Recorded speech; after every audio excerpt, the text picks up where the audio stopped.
Muchot. Vonon. Mucho libo, chavales. Von telesh. Javot. Kusichkaltik. Tal nos fulanot. Lek hoy ochantalel lo ilaskotik. Kusisha elan.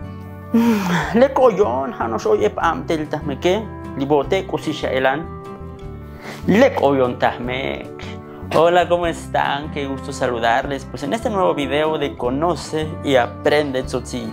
En esta ocasión vamos a hablar de las preposiciones interrogativas en Tzotzil.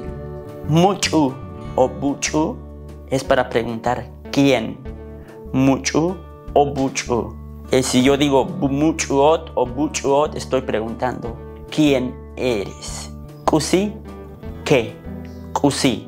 Por ejemplo, ¿qué eres? En términos de ¿qué cosa eres? Kusiot. ¿Qué cosa eres o qué eres? Kusiot.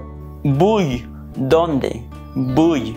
O también lo pueden escuchar como simplemente bu.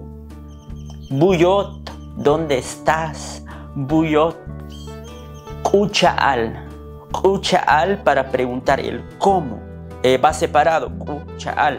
Kuchaal junto cuando es para comparar algo y kuchaal separado cuando se hace para preguntar cómo, o inclusive este kuchaal en el caso de Sinacantán se usa mucho para preguntar el precio de algo. Kuchaal lichichole kuyun, ¿por qué?